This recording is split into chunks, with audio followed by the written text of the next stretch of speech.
Olá, pessoal, e bem-vindos a mais uma análise aprofundada. Hoje a gente vai mergulhar de cabeça num tema que é, literalmente o alicerce da fé cristã, a autoridade das Escrituras. Vamos falar sobre termos como inerrância, infalibilidade, sabe? Palavras que parecem meio complexas, mas que definem como milhões de pessoas enxergam a Bíblia. Exato. E para guiar nossa conversa, a gente tem um material excelente. É uma aula preparada pelo presbítero Jotinha, que por sua vez se baseou na obra Somos Todos Teólogos, do conhecido teólogo R.C. Sproul. Nosso objetivo aqui, eu acho, é desvendar não só o que esses conceitos significam, mas por que eles se tornaram, assim, um campo de batalha teológico tão intenso, né? É uma ótima missão. Como que um conjunto de textos com milhares de anos pode ser considerado a palavra final sobre tudo? Da fé, à vida prática. E o mais curioso é que, segundo nossas fontes, o ponto de partida para essa discussão toda é uma grande crise de autoridade que aconteceu há 500 anos. Vamos começar por aí. Quando se fala em reforma protestante, a primeira coisa que vem à mente da maioria, eu acho, é Martinho Lutero, as 95 teses na porta da igreja, a briga sobre indulgências, a justificação somente pela fé. Mas o material que a gente tem aqui sugere que por trás disso tudo tinha uma pergunta ainda mais fundamental. Quase um terremoto acontecendo. Qual era essa pergunta? A pergunta era: quem manda? Ou, para usar um termo mais teológico, qual é a autoridade final? O debate do Lutero com a Igreja Católica Romana começou sim sobre um tema, mas rapidamente escalou para essa questão de fundo. A Igreja dizia: olha, a autoridade final somos nós, a tradição, os papas, os concílios, e o Lutero foi forçado a confrontar isso publicamente. A palavra final é da Igreja ou de outra fonte. E essa confrontação teve o seu clímax num evento que parece até cena de filme, a Dieta de Worms, em 1521. O Lutero lá diante do imperador, de todos os poderosos da época, sendo pressionado a se retratar, né? A fonte destaca a resposta dele e é realmente um momento de virada na história. É um divisor de águas.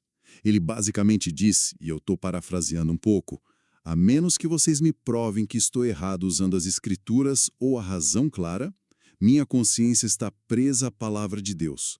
Não posso e não vou me retratar, porque agir contra a consciência não é seguro nem correto. O que é fascinante aqui, né, é que ele está na prática estabelecendo uma nova hierarquia de autoridade. Peraí, vamos desdobrar isso. Ele não está simplesmente dizendo a igreja está errada e eu estou certo.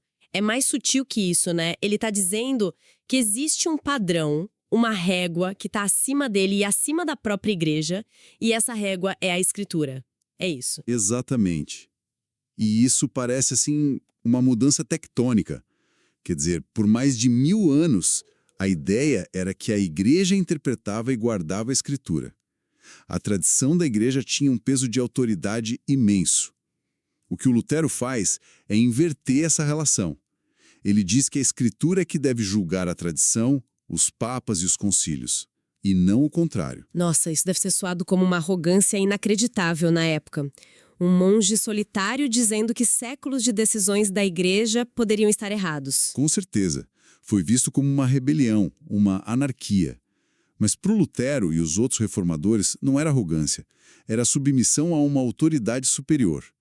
E daí surge o famoso lema da Reforma: sola Escritura. Que significa somente a escritura. Na prática, o que isso queria dizer? Que eles jogaram fora todos os escritos dos pais da igreja, todas as decisões dos concílios. Não, e essa é uma nuance importante. O material esclarece que o Lutero não desonrou a autoridade da igreja. Ele a via como uma autoridade secundária, ou derivada. Os concílios e os credos eram importantes, mas eram válidos na medida em que ecoavam fielmente o ensino das Escrituras. A autoridade primária, final, aquela que pode prender a consciência, pertencia unicamente à Bíblia. Ok, então o palco está montado. A Bíblia é colocada como autoridade suprema. Mas isso levanta a próxima pergunta óbvia. Por quê? O que faz desse livro algo tão especial a ponto de justificar derrubar séculos de tradição? As nossas fontes conectam isso de uma forma bem elegante a duas palavras: autoria e autoridade. Essa conexão é a chave de tudo. A lógica é muito direta. A autoridade de um texto está diretamente ligada à identidade de seu autor. Se eu escrevo um livro sobre física, ele tem a minha autoridade, que é zero.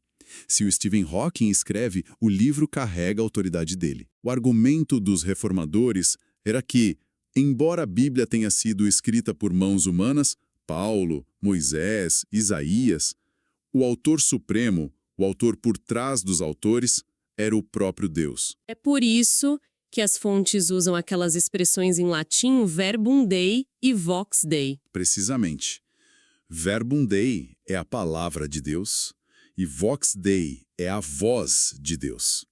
A crença não é que a Bíblia é um livro sobre Deus, mas que é a própria voz de Deus falando. E se Deus é o autor, bom, então o texto carrega a autoridade máxima do universo, não tem apelação. Certo. Mas isso levanta uma questão prática. Como que isso funciona? Obviamente, Deus não pegou uma caneta e escreveu os textos. Como a teologia explica essa ponte? É aqui que entra o conceito de inspiração, né? Exato. E a fonte nos leva a um texto-chave, 2 Timóteo 3,16, que diz: toda a escritura é inspirada por Deus. Mas a palavra inspirada na nossa língua pode ser um pouco fraca, sabe? A gente diz que um poema é inspirador.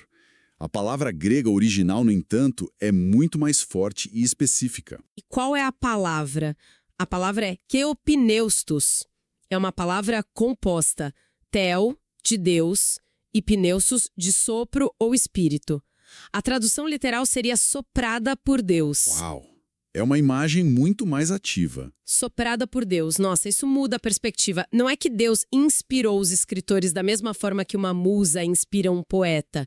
É que o texto em si é o resultado do sopro de Deus. Exatamente. O teólogo B.B. Warfield, que é citado no material, fez essa distinção de forma brilhante. Ele disse que Theopneustos não descreve o que aconteceu com o escritor humano, mas descreve a origem do texto. A escritura é o produto do sopro de Deus, quase como uma expiração divina. Entendi. A ênfase é na origem do produto final, não no estado de espírito do autor humano. Mas, sendo honesta, isso não nos leva àquela imagem meio caricata, a teoria do ditado, a ideia de que os escritores eram como secretários em transe, apenas transcrevendo o que Deus ditava? Essa é uma preocupação muito comum e legítima, e o material aborda diretamente. Essa teoria do ditado mecânico é uma simplificação que a teologia ortodoxa, em geral, rejeita. Embora João Calvino tenha usado a metáfora dos escritores como amanuenses, ou seja, secretários, a visão predominante é que o processo foi muito mais orgânico e complexo. E o que seria essa visão mais orgânica? A ideia é que Deus supervisionou o processo de escrita de uma forma que utilizou plenamente as personalidades, os estilos, os vocabulários e até as pesquisas dos autores. Por exemplo, Lucas, no início do evangelho dele, diz que fez uma acurada investigação de tudo. Ele não recebeu um ditado. Davi escreveu salmos que refletem sua angústia mais profunda. Paulo escreveu cartas com seu estilo particular. Deus não apagou a humanidade deles. Ele a usou de forma que o resultado final fosse, precisamente e sem erro, a sua palavra. Ok? Essa crença de que o texto final é precisamente a palavra de Deus nos leva diretamente a dois termos que são centrais, mas que eu confesso que sempre me soaram quase sinônimos: inerrância e infalibilidade. Qual a diferença real aqui? Por que se dá o trabalho de fazer essa distinção? Historicamente, você tem razão. Eles eram usados de forma muito próxima. A fonte define bem. Infalível significa incapaz de falhar. Inerrante significa que não contém erros. A lógica era simples. Se algo é incapaz de falhar, por sua própria natureza, consequentemente não vai cometer erros. Até aí tudo bem. Parece uma distinção de dicionário. Por que isso virou um campo de batalha? Virou porque, no debate teológico mais moderno, os significados foram deliberadamente separados para criar uma nova posição. E é aqui que a análise da fonte fica muito clara. Ela nos apresenta duas afirmações que, à primeira vista, parecem dizer quase a mesma coisa, mas cujas implicações, são um universo de distância. Ok, vamos a elas. Qual é a primeira afirmação, a visão mais tradicional? A afirmação A diz: A Bíblia é a única regra infalível de fé e prática. Parece simples, né? Mas cada palavra é chave. Única, a coloca acima de qualquer outra autoridade. E a expressão de fé e prática descreve seu propósito principal: nos guiar em como crer e como viver. Mas ela é a regra infalível para tudo que se propõe a ensinar. Certo. Essa é a visão histórica. E a segunda, a visão moderna. A afirmação B diz: a Bíblia é infalível somente quando fala de fé e prática. A mudança é de tipo uma ou duas palavras, mas vira tudo de cabeça para baixo. Vamos desvendar isso? A afirmação B basicamente cria duas Bíblias dentro da Bíblia, é isso? Uma parte espiritual, que seria infalível, e outra parte terrena, sobre história, geografia, que poderia conter erros. Exatamente. Essa visão, às vezes chamada de inerrância limitada, argumenta que a gente pode confiar na Bíblia para assuntos de salvação, teologia e moral. Mas quando ela menciona uma genealogia, um evento histórico, ou faz uma afirmação que parece tocar na ciência, ela poderia estar simplesmente refletindo o conhecimento limitado e falho da época. Mas a segunda visão não parece, para muita gente, mais razoável, mais fácil de conciliar com a ciência moderna e a crítica histórica. Ela parece oferecer um caminho onde a fé e a razão podem coexistir sem tanto conflito. É exatamente por isso que ela é tão atraente para muitos. Ela oferece uma saída para passagens difíceis. O problema, segundo a perspectiva teológica tradicional apresentada na fonte, é que isso cria um problema de autoridade ainda maior. Quem decide o que é fé e prática e o que é detalhe histórico errôneo? O leitor? O acadêmico? No fim, a autoridade final deixa de ser a escritura e passa a ser o próprio intérprete, que disseca o texto e escolhe em quais partes confiar. Além disso, a Bíblia não se apresenta dessa forma. A fé que ela proclama está enraizada em eventos históricos concretos, como o Êxodo ou a ressurreição. Se a história pode estar errada, a fé que se baseia nela também fica em terreno movediço. Entendi o dilema. Então, voltando para a visão tradicional, a da afirmação A, que defende uma inerrância total. Qual é o alicerce para uma confiança tão absoluta num texto antigo? As fontes argumentam que não é um argumento circular do tipo a Bíblia é verdade porque ela diz que é verdade. A base, ao que parece, é uma pessoa. Correto. Este é o ápice do argumento. Toda a doutrina da autoridade da Bíblia, na teologia cristã clássica, se apoia na autoridade de Jesus Cristo. E o interessante é que, segundo o material, existe um consenso muito amplo, mesmo entre teólogos liberais e conservadores, sobre um fato histórico. Jesus de Nazaré tinha uma visão altíssima das escrituras do seu tempo, o que hoje a gente chama de Antigo Testamento. E como ele demonstrava essa visão, na prática? Ele a citava constantemente como a palavra final. Em debates, seu argumento decisivo era está escrito. Ele tratava as narrativas históricas, como a de Adão e Eva, Jonas, como fatos. A fonte cita uma frase dele em João 10:35, que é categórica. A Escritura não pode falhar.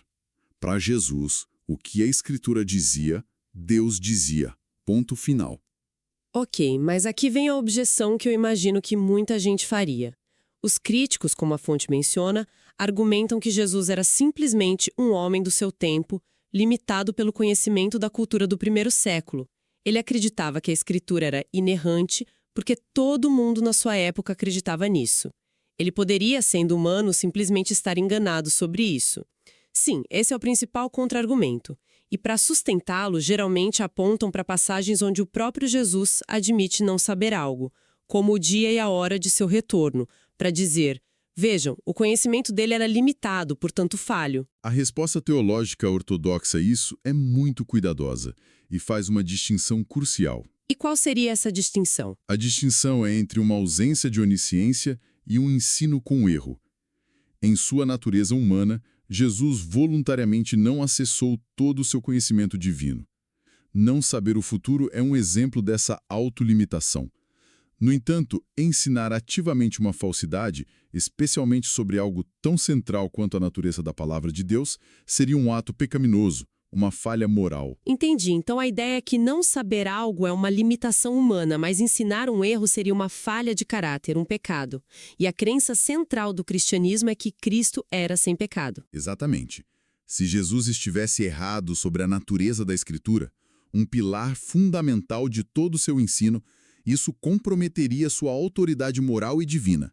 Você não poderia confiar nele para falar sobre o céu se ele estivesse fundamentalmente enganado sobre o livro que ele afirmava ser a revelação de Deus. Então, como tudo isso se conecta? A visão de Jesus sobre o Antigo Testamento? Como isso fundamenta a confiança no Novo Testamento e na Bíblia como um todo? O argumento se torna progressivo. Ele não começa com a Bíblia, começa com o Jesus. O ponto de partida é a confiabilidade histórica dos evangelhos. A partir daí, se aceita a autoridade de Jesus com base em seus ensinos, milagres e, principalmente, sua ressurreição. E então, o passo final é aceitar o que essa pessoa, em quem agora confiamos, ensinou sobre a Escritura. A lógica é: se Jesus, a palavra de Deus encarnada, é infalível e confiável, então a palavra de Deus escrita que ele endossou com sua autoridade máxima também deve ser considerada infalível e inerrante. A confiança na Bíblia, portanto, não é cega. Ela é uma consequência da confiança em Jesus. Que jornada! Começamos com a ousadia de Lutero, passamos pela imagem poderosa da Escritura sendo soprada por Deus, dissecamos a diferença entre infalibilidade total e limitada e terminamos vendo como, para a fé cristã, tudo se âncora na pessoa e na autoridade de Jesus. Exato. As fontes nos apresentam um argumento muito coeso. A questão não é simplesmente você acredita na Bíblia, mas você acredita em Jesus? Segundo essa linha de raciocínio, a resposta para a primeira pergunta depende inteiramente da sua resposta para a segunda. Se ele é quem os evangelhos dizem que é, então sua visão sobre as Escrituras precisa ser levada com a máxima seriedade. Isso nos deixa com uma reflexão final muito poderosa, eu acho. Sim, isso levanta uma questão que vai além da teologia acadêmica e toca no campo pessoal. Como a visão que cada pessoa tem de Jesus, seja ele um bom mestre, um profeta, um revolucionário ou o Filho de Deus, molda talvez sem que a gente perceba a autoridade que damos ao livro que conta a sua história. A forma como a gente lê o texto está diretamente ligada a como a gente vê o personagem central dele. Uma excelente pergunta para continuar a ponderar. Agradecemos por nos acompanhar nesta análise. Até a próxima!